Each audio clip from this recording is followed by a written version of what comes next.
Winter initiation season is set to launch in the Eastern Cape around the second week in June.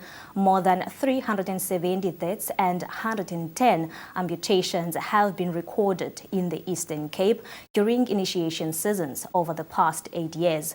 The Department of Cooperative Governance and Traditional Affairs has emphasized the urgent need for stronger interventions and safeguard this cultural practice. I'm now joined in studio by Deputy Minister of Traditional Affairs, Prince Zolile Benz Ncamashi. Tata, mandikubulise nikwamkele kwijelo losasazo lweMpuma Kapa TV. Mandibulise kuwe Mamgcirha nabaphulaphuli kulo lonke eli loMzantsi Afrika ukuba ngabana amaza eno ayafikelela kodwa ke kube ngokukhethekileyo kulommandla wamangqika aphakathi kwenqweba nexeleqwa. Inkosi kakhulu Deputy. Mna njengoba bensenshilo ixesha lolwaluko selusondele lwasebusika, ingaba nkxasoni iofisi kwazwelonke ezakuthi inike iinkokheli zemveli ekuyincediseni ukhuseleko nendlelantle okanye intlalontle yabakhwetha ngexesha beza kungena esuthwini? Mhlawumbe mandiqale kule ndawo Mamgcirha. Namhlanje ngumhla wokuqala. Kule nyanga yabasebenzi. Simele ke into bana sibe namazwi avakalisa inkxaso kuwo onke amaphulo enziwa ngabasebenzi uqinisekisa into yokuba indawo abasebenza kuzo zibanika isidima kwaye banika imeko zokuba bakwazi ukuphuhlisa izakhono zabo. Siyafuna into yokubana siwudlulise lo myalezo sithi sinabo ngamaxesha onke kuwo onke amaphulo abanawo njengabasebenzi. Okwesibini, siyayazi ukuba eli xesha lixesha elisoloko lihlwayela isimo sonxunguphalo namaxhala ngakumbi kubazalikazi abathi bona bakhulise abantwana ngaqalembi bebabambe ngamazinyo bebathwele inyanga ezilithoba babakhulise iminyaka eli-18 kwisithuba nje seveki ezimbini nezintathu bebanikela koyise babuye sekubuya ingcawa imizimba ebuya ingenabomi. Sifuna ke ukuthi ke kulo makhaya athe ahlelwa sisehlo esilolohloko kwakho siyafuna ulivakalisa ilizwi lovelwano nentuthuzelo kangangento yokuba ndifuna uwaqinisekisa lo makhaya okokuba imibuzo bebekade benayo izawuphenduleka kuba umongameli uyityikitile incwadi eya kumphathiswa uHlabisa umphathiswa uBulawayo incwadi egunyazisa into yokuba makathethane nenkulumbuso yeliphondo kuphandwe kube kwi-commission ezawuphanda onke okanye zonke ezo zehlo zabantwana abangaphezu kwama300 abathe bashiywa bubomi babo banqamka ubomi babo kusekutsha ngesizathu sonto yokubana belandele isiko elifanele ukuzisa impilo kodwa kulo makhaya lazisa abantwana imizimba seyingasenabomi.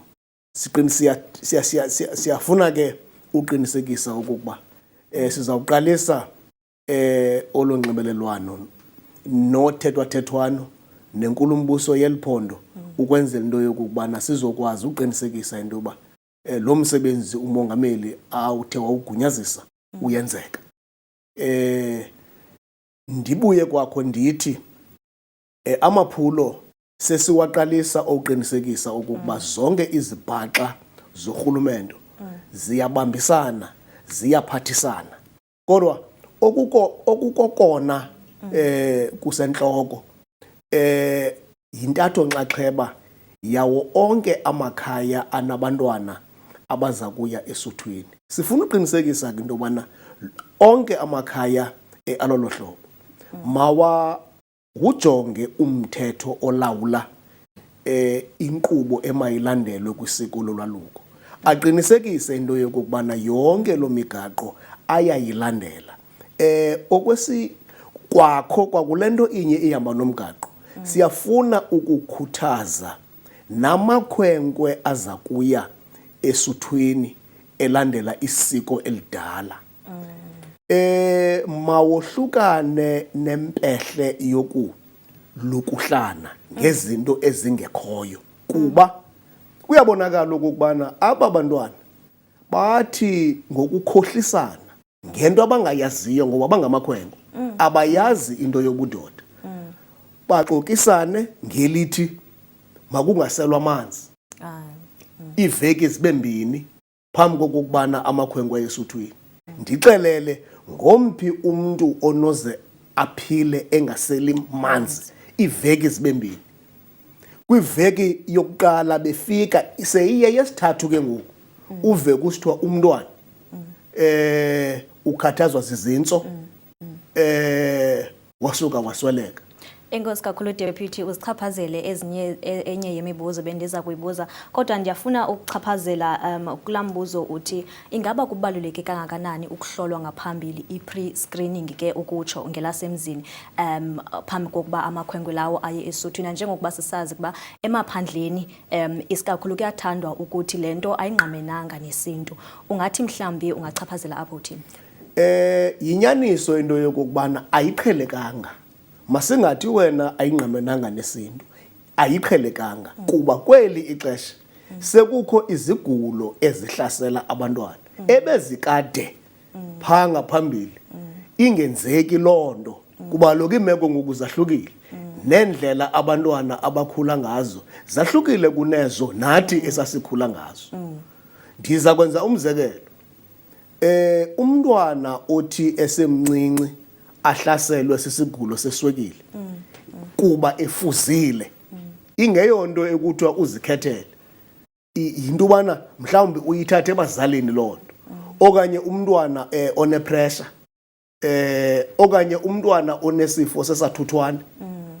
Uyayiqonda ke ngoku kumele into yokubana ezo zinto ezo ziqwalaselwe, ahlolwe, kukhangelwe into yokuba ubume beswekile yakhe izawuncedisana naye na into yokuba ngela xesha abe kanti uyakwazi ukuya esuthwini.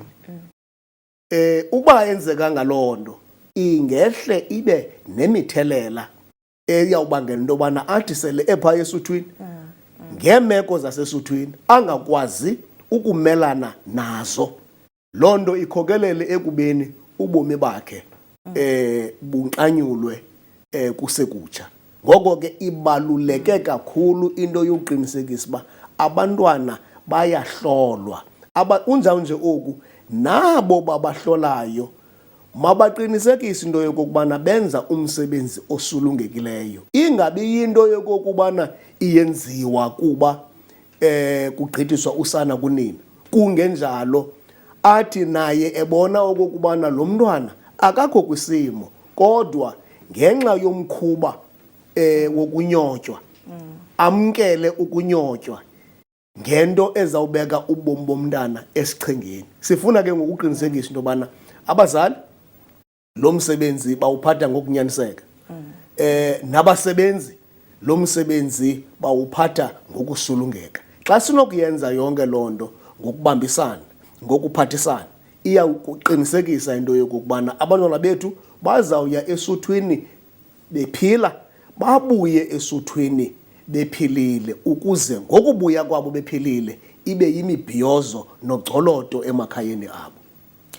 Nkosi kakhulu Deputy, ndingathanda kuba mhlambi ungenele into details ke ngoku ngoba umbuzo wami obeza kulandela ebezawuthi emva kokuba indlu yenkosi zemveli nesizwe samaKhoisan imemelele ukuba abazali bathathe uxanduva logoya onyana babo nxa besiya ehlathini, ingakumbi ootata, oomalume nabakhuluwa. Yinyaniso leyo kuba kukho impehle entsha emgqakhwe kwinkcubeko nentlalo yabantu abantsundu. Leyo kokubana kuthiwe kukho abantwana abaziinkedama. Leyo kuba kuthiwe kukho imizi ekhokelwa ngabantwana. Leyo kokubana kuthiwe kukho abantwana apha emakhayeni beentombi. Ngoko ke iintombi zithatha uxanduva ngolwaluko lwabantwana bazo. Yinto leyo apha esintwini esingayaziyo, ingumkhwa ongumgqakhwe, kuba into esiyaziyo bonke abantwana baphuma emakhayeni. Emakhayeni kwawusoloko bekho abantu abangoomama, bawusoloko bekho abantu abangootata. Noba ngoomalume, noba ngootata omncinci, njalo njalo. Akakho umntu ozalwa engumlungu wanyama. Wonke umntu uzalwa enezizalwane ezithi zithathe uxanduva. Amakhaya ke ngoko kumele into yokokubana aluthathe uxanduva. Unjawunje oku naxa abantwana bezawuya esuthwini, kuyiwe kumakomkhulu kuyokuchazwa into yokokuba siza kusa abantwana esuthwini ukwenzela into yobana baziwe ziinkosi eziphethe ilali, baziwe ziinkosi eziphethe izizwe, ukwenzela ubana namakomkhulu akwazi ukuthatha inxaxheba yokuqinisekisa into yokokuba isiko lolwaluko alidyobheki, kuba ngabanini kugcina isizinda, bazizizinda zokugcina isiko. Kwangokunjalo sifuna uqinisekisa into yokokuba ezidolophini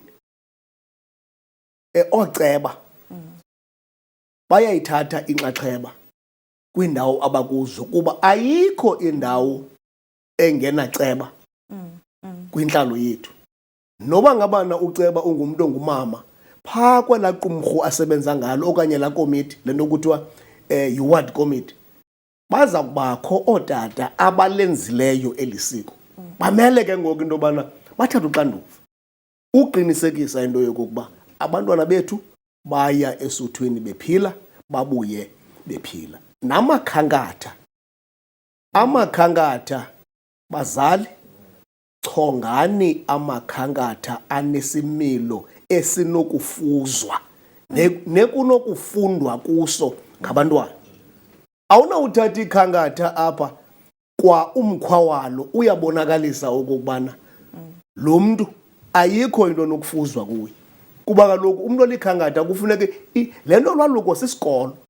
Kufuneka phaya kuphume umntu oyindoda enesakhono sokwakha ilizwe.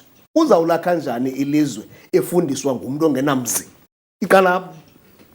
Uyawuthi noma likhankatha ungenawo nomzi, uzawufundisa ntoni? Zizinto ke ezo ekufuneka uba abazali bazijonge. Ingcibi, ikhankatha, umthambisi wamakhwenkwe, zibaluleke kakhulu ezo zinto kwintlalo nenkcubeko yesiko lethu. Deputy, inkosi kakhulu ngexesha lakho. Ngenxa yexesha kuzawunyanzeleka into yoba sibe kanti siyaphela ngoku. Siyabulela kakhulu Mamcirha, sikhuthaza isizwe sakokwethu okokubana masibambisane, siphathisane, abantwana bethu baye esuthwini bephila, babuye bephila, ukwenzela into yobana isizwe sonwabe. Inkosi kakhulu Deputy, ndiyabulela. Siyabulela. That was Deputy Minister of Traditional Affairs, Prince Zolile Benz Nxamashe. He and his department have a clear goal of 0 deaths this winter initiation season.